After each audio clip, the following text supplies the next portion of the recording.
আলহামদুলিল্লাহ, সমস্ত প্রশংসা যাবতীয় গুণগান সে মহান রব্বুল আলামিনের জন্য, যে আল্লাহ আমাদেরকে কিছু বিধান দিয়েছেন মানুষের জীবনকে পরিশীলিত করার জন্যে, মানুষের জীবনকে সুন্দর করার জন্যে।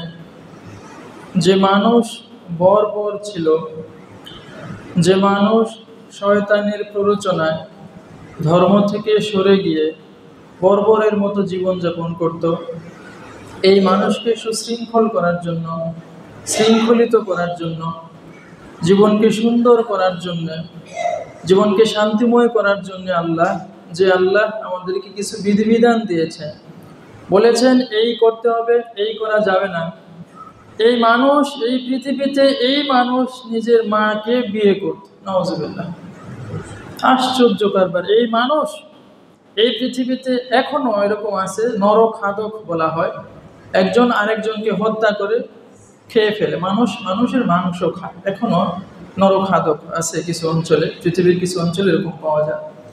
তো এই বর্বর মানুষকে, যে মানুষ শয়তানের প্ররোচনায় বর্বরের জীবনযাপন করত, স্যাভেজারি বলা হয় এটাকে ইংলিশে। তো এই মানুষকে সুশৃঙ্খল করার জন্য আল্লাহ বিধিবিধান দিয়েছেন। আল্লাহ যুগে যুগে পৃথিবীতে নবী পাঠিয়েছেন। তো সেই আল্লাহর জন্য শুকরিয়া, যিনি আমাদেরকে শৃঙ্খলিত রাখার জন্য, সুন্দর রাখার জন্য বিধিবিধান দিয়েছেন, জীবন বিধান দিয়েছেন, দিনকে, ইসলামকে আমাদের জন্য মনোনীত করেছেন। আল্লাহর জন্য শুকরিয়া বলি আলহামদুলিল্লাহ। দুরূদ ও সালাম বর্ষিত হোক আল্লাহ রাসূলের উপর সাল্লাল্লাহু আলাইহি ওয়াসাল্লাম। সম্মানিত উপস্থিতি, সংক্ষিপ্ত খুতবায় একটি বিষয় নিয়ে আলোচনা করব। আজকে বিষয়টি হচ্ছে স্বাভাবিকতা বনাম অস্বাভাবিকতা। অস্বাভাবিক যখন আমাদের কাছে স্বাভাবিক মনে হয়। আমরা এমন একটি সময়ে এখন চলে এসেছি, ইসলামে যে বিষয়টাকে অস্বাভাবিক মনে করা হয়, এইটা এখন আমাদের কাছে খুবই স্বাভাবিক হয়ে গেছে। মানে আমাদের কাছে এটা অস্বাভাবিক মনে হয় না। আমরা মনে করি ঠিকই তো আছে, এটা তো স্বাভাবিক।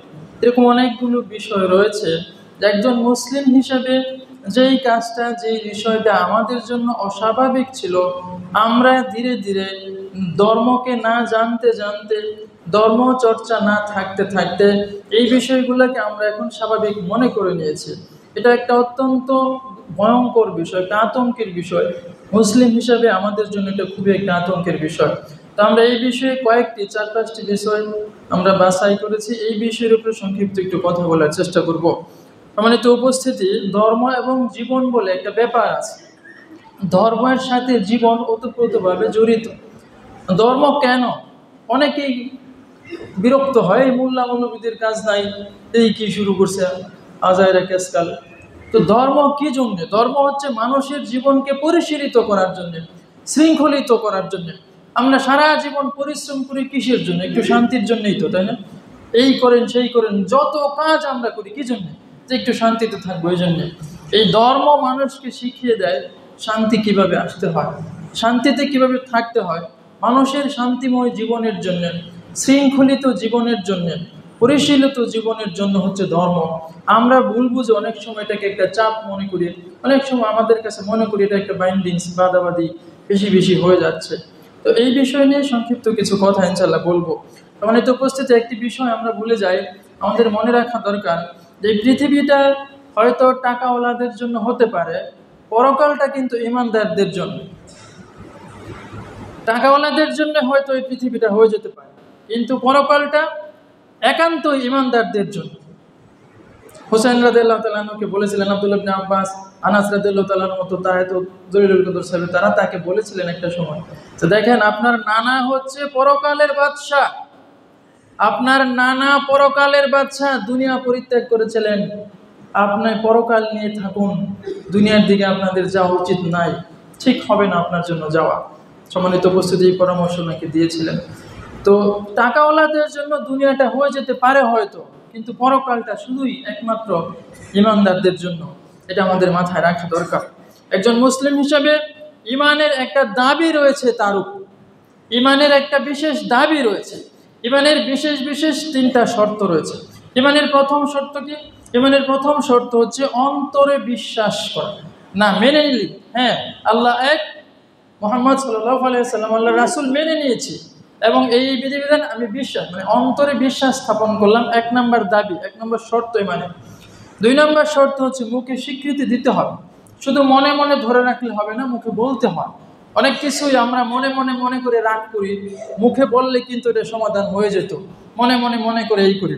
ইসলাম বলে দিয়েছে শুধু মনে করলে হবে না, মুখে স্বীকৃতি দিতে হবে, বলতে হবে লা ইলাহা ইল্লাল্লাহ মুহাম্মাদুর রাসূলুল্লাহ আমানতু বিল্লাহি ওয়া মালাইকাতিহি, এইভাবে বলে একটা স্বীকৃতি দিতে হবে যে না, হ্যাঁ আমি আল্লাহকে আমার মালিক, আমার রব হিসেবে মেনে নিয়েছি এবং মুহাম্মদ সাল্লাল্লাহু আলাইহি ওয়াসাল্লামকে আমার রাসূল হিসেবে, নবী হিসেবে আমি যাকে ফলো করব, যাকে আমি অনুসরণ করব, আমার মেন্টর হিসেবে আমি মুহাম্মদ সাল্লাল্লাহু আলাইহি ওয়াসাল্লামকে মেনে নিয়েছি। এই কথার মৌখিক স্বীকৃতি দিতে হবে। তৃতীয় শর্ত হচ্ছে কাজে বাস্তবায়ন করতে হবে। এখন প্রথম 2টা হলো, তৃতীয়টা হলো না।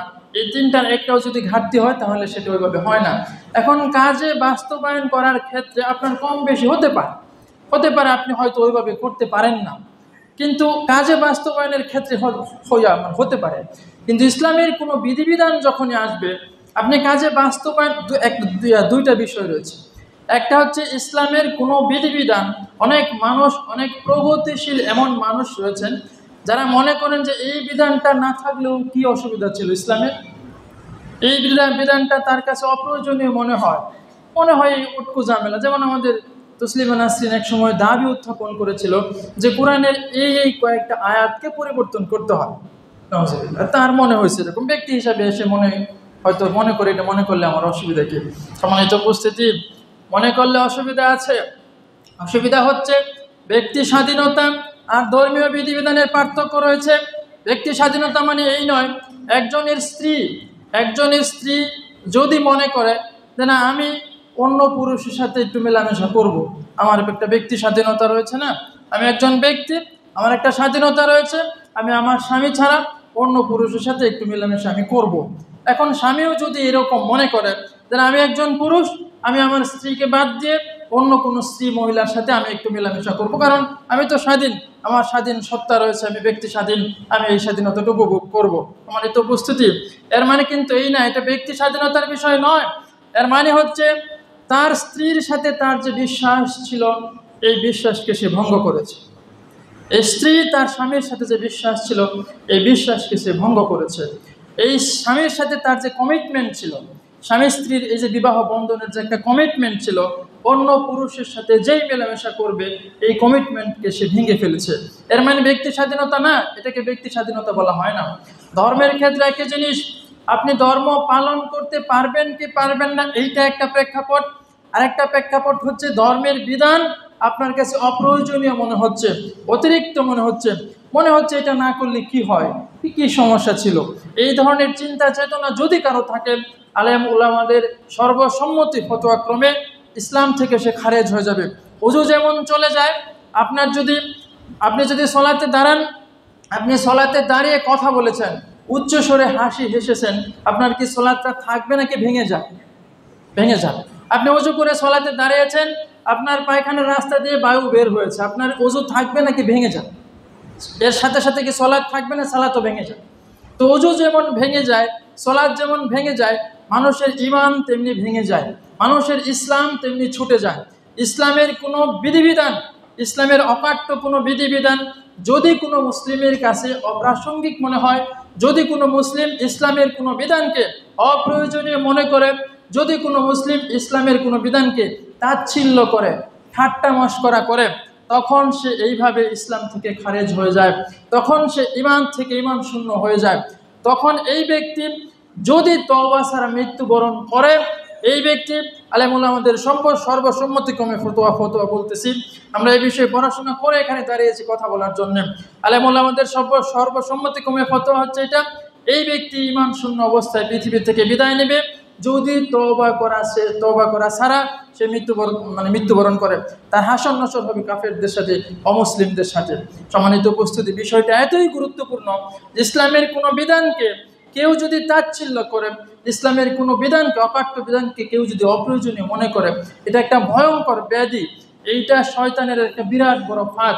তো এরকম কয়েকটি বিষয় নিয়ে আমরা একটু কথা বলবো আজকে, যে আমরা এমন একটা সময় এসে দাঁড়িয়েছি, অনেক বিষয় এখন আমাদের কাছে স্বাভাবিক মনে হয়, যেটা অস্বাভাবিক ছিল ইসলাম এটা স্বাভাবিক মনে হয়। যেমন প্রথম একটি উদাহরণ আমরা দিতে চাচ্ছি, সেটা হচ্ছে কয়েকটি 4-5টির মধ্যে প্রথম যেটা আমরা বলবো সেটা হচ্ছে, ধরেন একজন মুসলিম মেয়ে, স্বাভাবিক ছিল কি যে একজন মুসলিম মেয়ে যখন বাড়ি থেকে বের হবে পড়াশোনার কাজে হোক, যে কোনো কাজে যখন সে যাবে, প্রয়োজনীয় কোনো কাজে যখন সে যাবে, তখন সে তার মাথা শরীর ভালো করে ডেকে তারপরে যাবে। এইটা ছিল একটা স্বাভাবিক বিষয়। এখন এইটা যদি কারো কাছে মনে হয় অস্বাভাবিক, আমাদের মেয়েরা যখন স্কুলে যাচ্ছে, যেহেতু স্কুল থেকে একটা ড্রেসকে ফিক্সড করে দেওয়া হচ্ছে, স্কুল থেকে একটা ড্রেসকে ফিক্সড করে দেওয়া হচ্ছে, যুক্তি কি?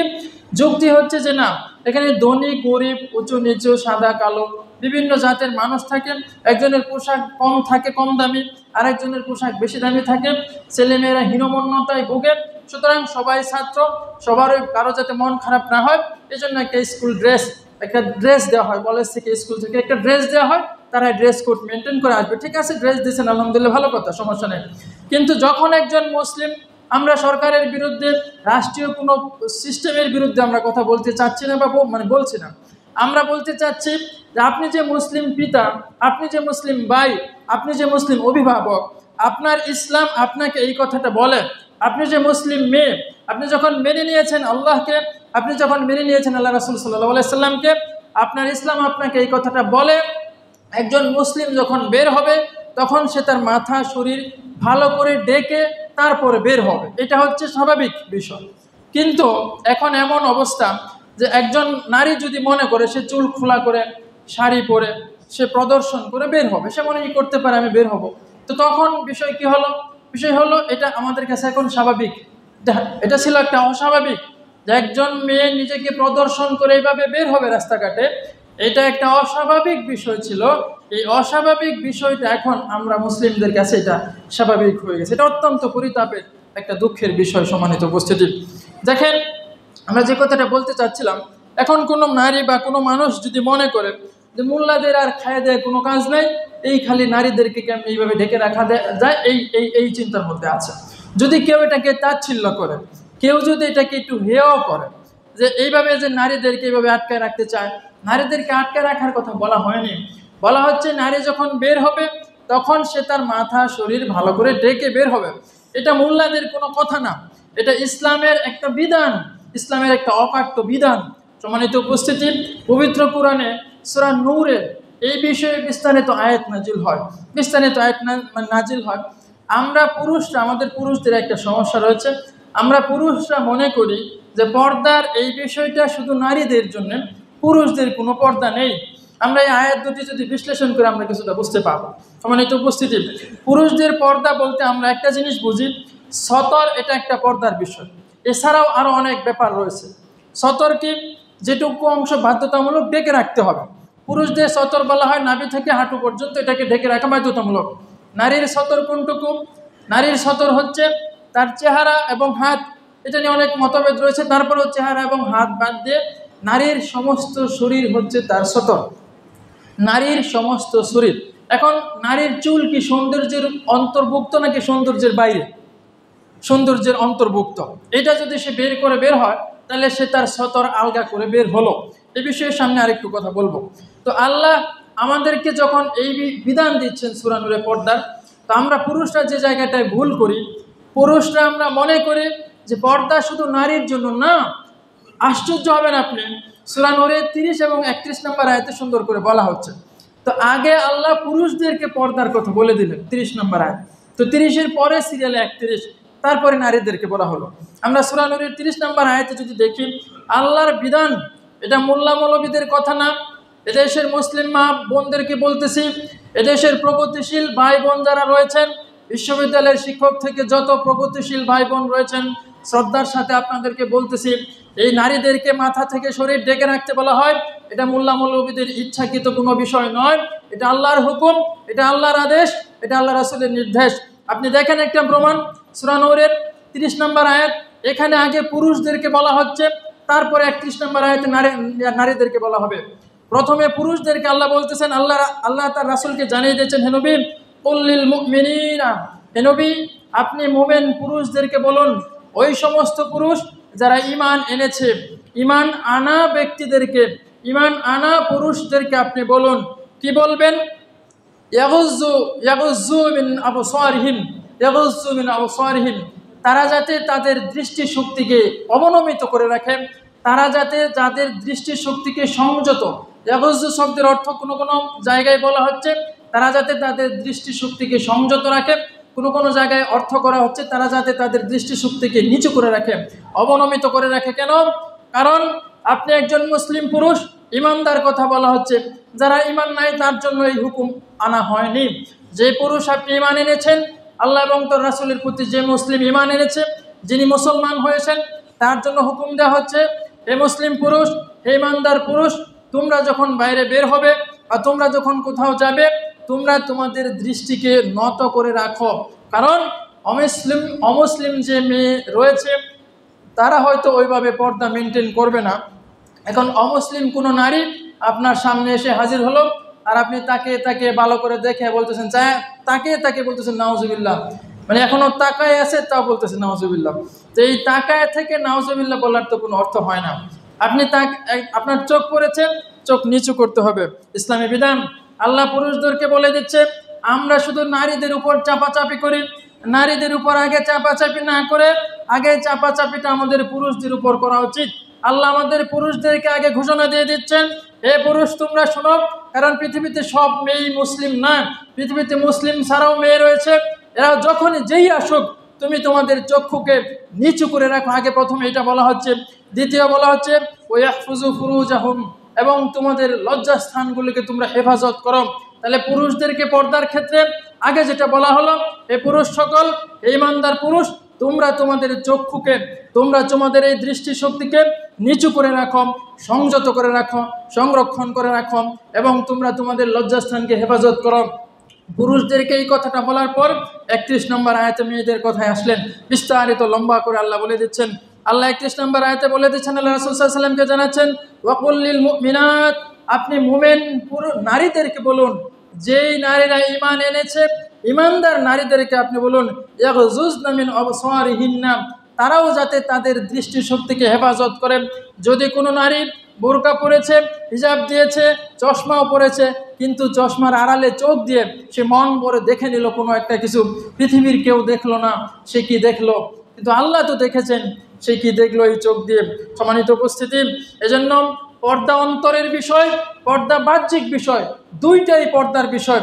শুধু বাহ্যিক দিয়েই পর্দা হয় না, শুধু অন্তর দিয়েই পর্দা হয় না, দুইটার সংমিশ্রণে হয় পর্দা। এজন্য আল্লাহ প্রথমে যেটা বলে দিলেন, আপনি মুমিন নারীদেরকে বলে দিন, তারাও যাতে তাদের দৃষ্টিশক্তিকে নত রাখেন, তারাও যাতে তাদের দৃষ্টিশক্তিকে সংযত রাখেন।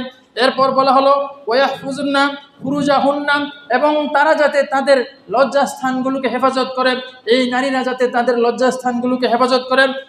তারপর বলা হলো ওলা ইউবদিনা জিনাতাহুন্না, ওলা ইউবদিনা, এবং তারা যাতে প্রকাশ না করে জিনাতাহুন্না, তাদের সৌন্দর্য।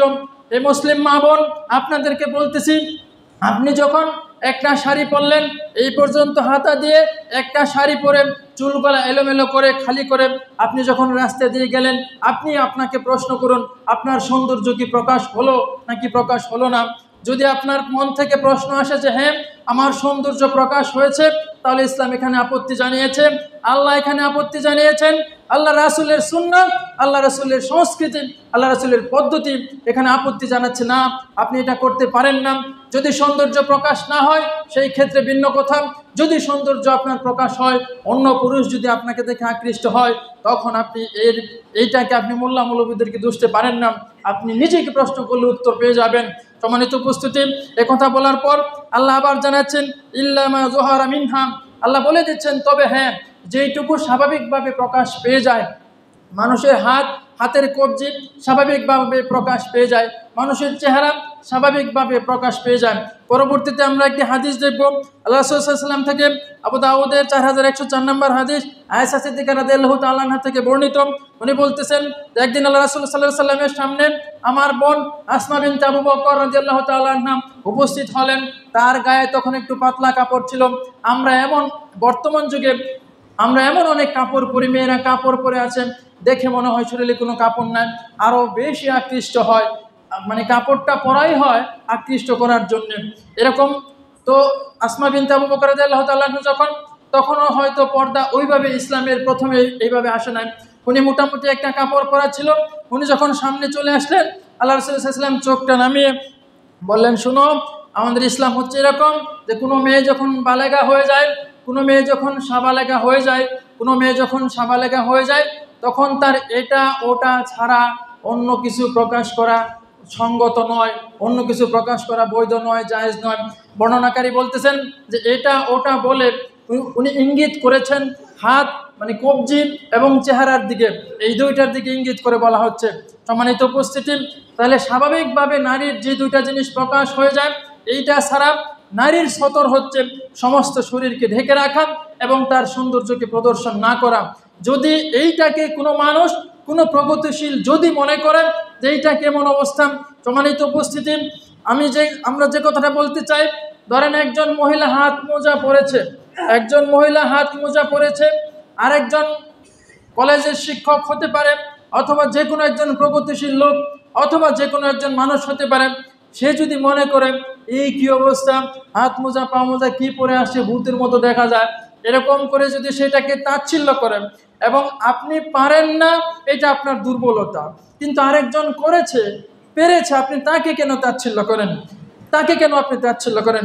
আপনি কান খুলে শুনে রাখুন, এটা মোল্লা মৌলবীদের কথা নয়, এটা ইসলামের বিধিবদ্ধ বিধান, এটা আল্লাহর পক্ষ থেকে বিধান, এটা আল্লাহ রাসূলের পক্ষ থেকে বিধান। আপনি যদি ইসলামকে স্বীকার করে নেন, মেনে নেন, আপনি পালন করতে পারবেন কি পারবেন না সেটা আপনার ব্যক্তিগত ব্যাপার, সেটা আপনার ইমানের কমজোরিতা বা মানে বেশি কমের ব্যাপার। কিন্তু যে পালন করতেছে বা যে পালন করতে চাচ্ছে, আপনি তাকে তাচ্ছিল্য করতে পারেন না। ইসলামের কোনো বিধানকে আপনি হেয় করতে পারেন না। যদি ইসলামের কোনো বিধানকে আপনি হেয় করেন, তাচ্ছিল্য করেন, আল্লাহর কোনো আয়াত নিয়ে যদি আপনি তামাশা করেন, আল্লাহর কোনো আয়াত নিয়ে, অন্য আয়াত এটা বলা হচ্ছে যে আল্লাহর কোনো আয়াতকে নিয়ে যদি আপনি তামাশা করেন, তাচ্ছিল্য করেন, হেয় করেন, আপনি ইসলাম থেকে একেবারে খারিজ হয়ে যাবেন। আপনি ইসলাম শূন্য হয়ে, ঈমান শূন্য হয়ে আপনাকে কবরে যেতে হবে, আপনার হাসর হবে অমুসলিমদের সাথে। আপনি এই ব্যাপারে একটু সতর্ক থাকুন। সম্মানিত উপস্থিতি, যে কথা বলতেছিলাম, তাহলে এই হচ্ছে একটি বিষয় যে আমরা, এই বিষয়টা ছিল খুবই অস্বাভাবিক যে আমাদের কোনো মেয়ে, মুসলিমদের কোনো মেয়ে শরীর ঢেকে ছাড়া, শরীর ঢাকা ছাড়া বের হবে। এটা ছিল কি, মানে কোন পর্যন্ত ডাকবে, এটার আরেকটা বিধান এখানে আমরা পাই। আল্লাহ এই আয়াতের লম্বা একটা আয়াত, যেহেতু সময় কম আমরা সংক্ষেপ করছি। আল্লাহ বলছেন, এবং তারা যাতে তাদের গলা দেশ, ইসলামিক ফাউন্ডেশন থেকে যে তাফসিরটা করা হচ্ছে, এই তাফসিরে বলা হচ্ছে তারা তাদের গলা এবং বক্ষদেশ, মানে তাদের বুক এবং গলা, এটার উপর দিয়ে তারা মাথা থেকে কাপড়টা দিয়ে ঢেকে দিবে। আমাদের অনেকেই আহলে কোরআন নামে একটি দল রয়েছে, তারা এই অংশের তাফসির করতে গিয়ে এই কথাটা বলে যে তারা বলছে কাপড়টা বুকের উপর দিয়ে ঝুলিয়ে দিবে। তার মানে নর্মাল আমাদের মেয়েরা যে ওড়না পরে, গলা দিয়ে এনে ওড়নাটা ঝুলিয়ে দেয়, তারা এইভাবে বলতে চায় ইনিয়ে বিনিয়ে।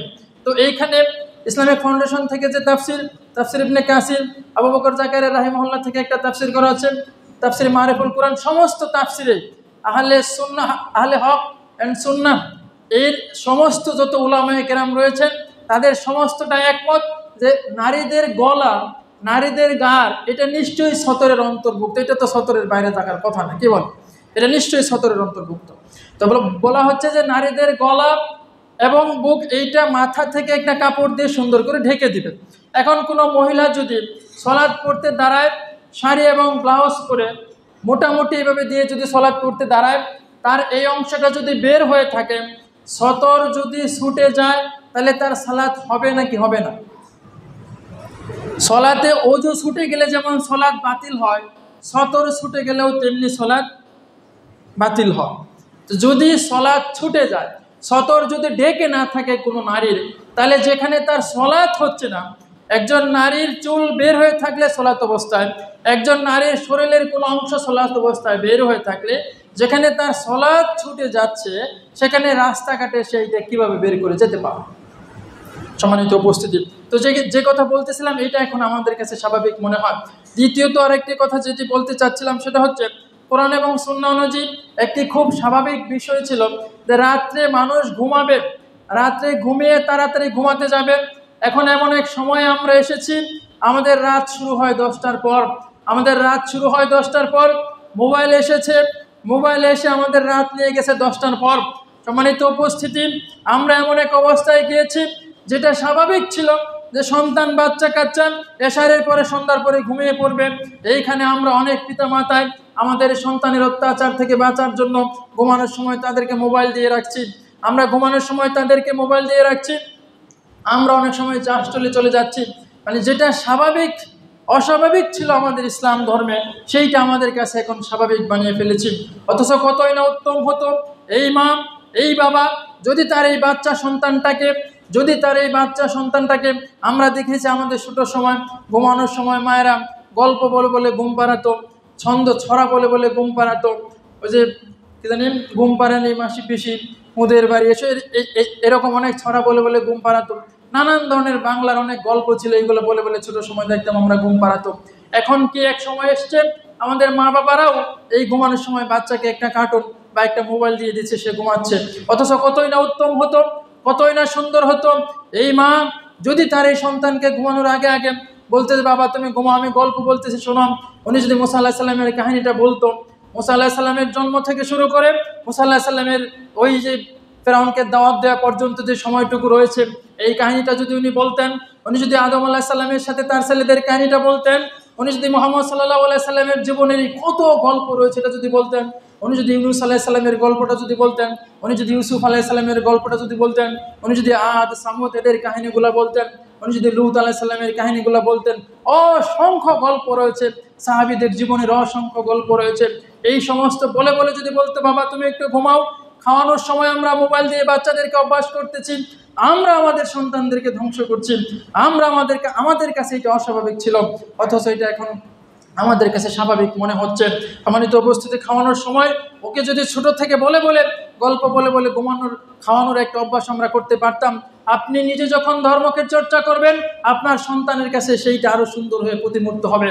আপনি নিজে যখন চর্চায় থাকবেন আপনার সন্তানের প্রথম শিক্ষক হচ্ছে তার মা বাবা, সন্তানের প্রথম শিক্ষক হচ্ছে তার মা বাবা, সন্তানের প্রথম শিক্ষক হচ্ছে তার মা বাবা। আমরা যদি একটি নির্দিষ্ট সময়, দিনে অথবা রাতের একটি নির্দিষ্ট সময় নির্ধারণ করে নিতে পারতাম যে হ্যাঁ পরিবারের সবাই মিলে একটি হাদিস আমি বলবো, আমার সবাই শুনবে, 1 ঘন্টা আমরা এটুকুর চর্চা করব, তখন আমাদের শরম লাগে।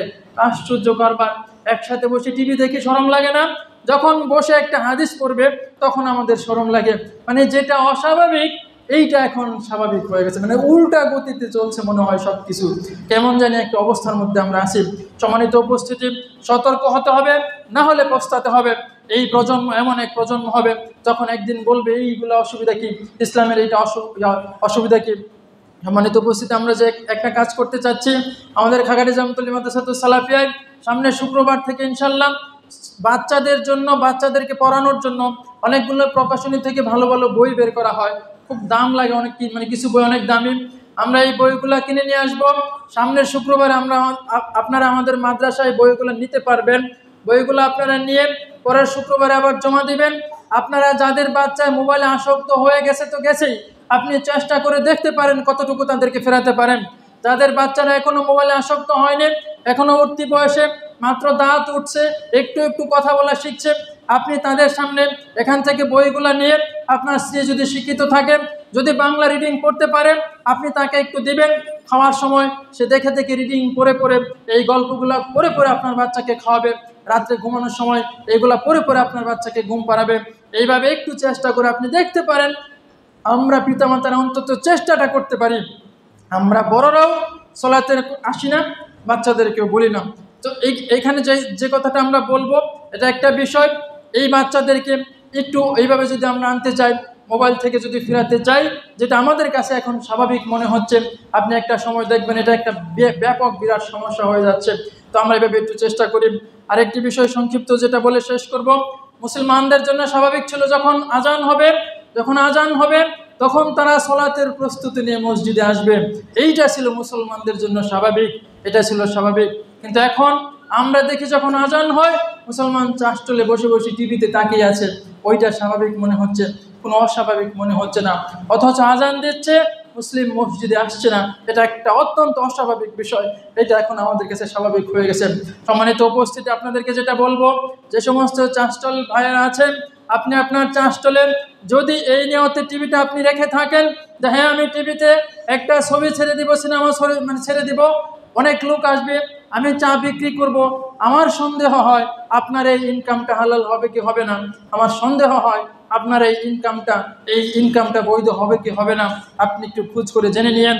সম্মানিত উপস্থিতি, যদিও হালাল হয় আপনার এখানে বরকত থাকবে না, কারণ আপনি একটা পাপের মধ্য দিয়ে একটা দিচ্ছেন, আরেক মানুষদেরকে আপনি পাপের দিকে ধাবিত করছেন, মানুষদের অভ্যাসকে আপনি নষ্ট করে দিচ্ছেন, আপনি সহযোগিতা করছেন। কেন? কি দরকার 2 টাকা কম ইনকাম হোক, আল্লাহ যদি বরকত দেয়, পরকাল তো ছেড়ে দেওয়া যাবে না। দুনিয়ার সামান্য কয়েকটা টাকার জন্য আপনি পরকাল ছেড়ে দিচ্ছেন। আপনি গিয়ে দেখেন, রেল স্টেশনে গিয়ে দেখেন, অনেক মানুষের হাত নাই পা নেই, মানুষের কাছ থেকে চেয়ে চেয়ে খাচ্ছে। তো তারা যদি চলতে পারে, আপনি চা বিক্রি করে খাবেন, খান, ভালো কথা, আপনার 2 টাকা কম বিক্রি হয় হোক, আপনি কেন আপনার ওখানে একটা টিভি লাগিয়ে মানুষকে কেন আপনি গুমরাহের দিকে নিয়ে যেতে সহযোগিতা করছেন? আপনি কেন পাপ কাজের সহযোগিতা করতেছেন?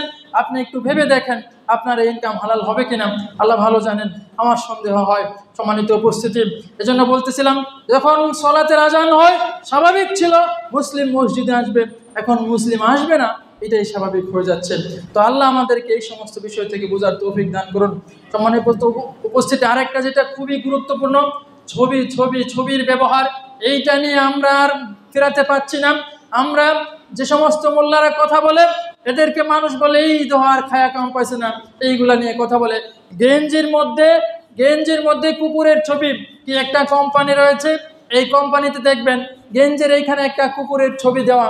তো এই কুকুরের ছবি নিয়ে আপনি যে সলাতে আসলেন, কিভাবে আপনি একজন মুসলিম হয়ে এই কুকুরের ছবিটা নিয়ে আপনি নামাজে আসলেন?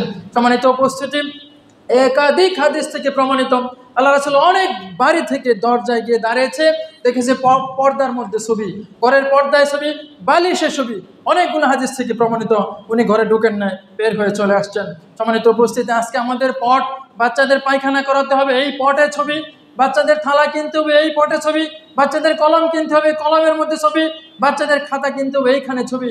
ঘর আমাদের সয়লাভ হয়ে গেছে ছবি দিয়ে, কারণ অমুসলিমরা জানে এইটা মুসলিমদের জন্য নিষিদ্ধ, এটা মুসলিমদের জন্য নিষিদ্ধ, এটা করতে হবে। আমরা এখন এটা তো হালাল হারাম তো বহু দূরের আলাপ, ওইটা তো মন থেকে হারিয়ে গেছে। আমাদের চিন্তা হলো অসুবিধা কি, বাচ্চার গেঞ্জির মধ্যে ছবিতে কোনো সমস্যা কি, এই দেখো পোলাপান দেখে খেলবো, মানে মুসলিম এই কথা বলে, অথচ হৃদয়ের মধ্যে কষ্ট নয়, পোলাপানের গেঞ্জি খেলবো, পোলাপান এটার কি সমস্যা? দেখেন অবস্থা যেতে যেতে এইটা যে একটা সমস্যা, এইটা বলাটাও এখন আমাদের জন্য সমস্যা। মানে আপনি এখানে বললে বলবে হয়েছে গুরামিক বানানো লাগছে, আমাদেরকে আফগানিস্তান বানানো লাগছে, 19-20 বললেই আফগানিস্তান বানানো লাগছে। সম্মানিত উপস্থিতি, আপনি ইসলাম যদি মানতে চান, আপনি যদি আল্লাহ রাসূলের বিধানকে মেনে চলতে চান, একটু সচেতন তো থাকতেই হবে।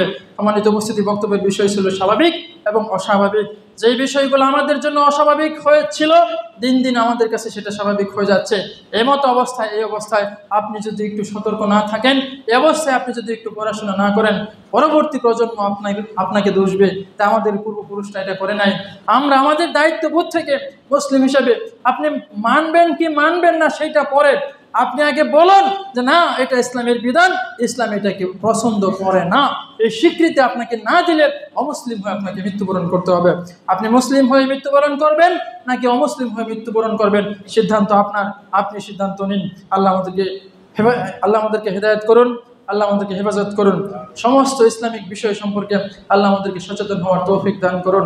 আল্লাহ আমাদেরকে পরিপূর্ণ মুসলিম হয়ে ঈমান নিয়ে পৃথিবী থেকে যাওয়ার তৌফিক দান করুন। আল্লাহুম্মা আমিন।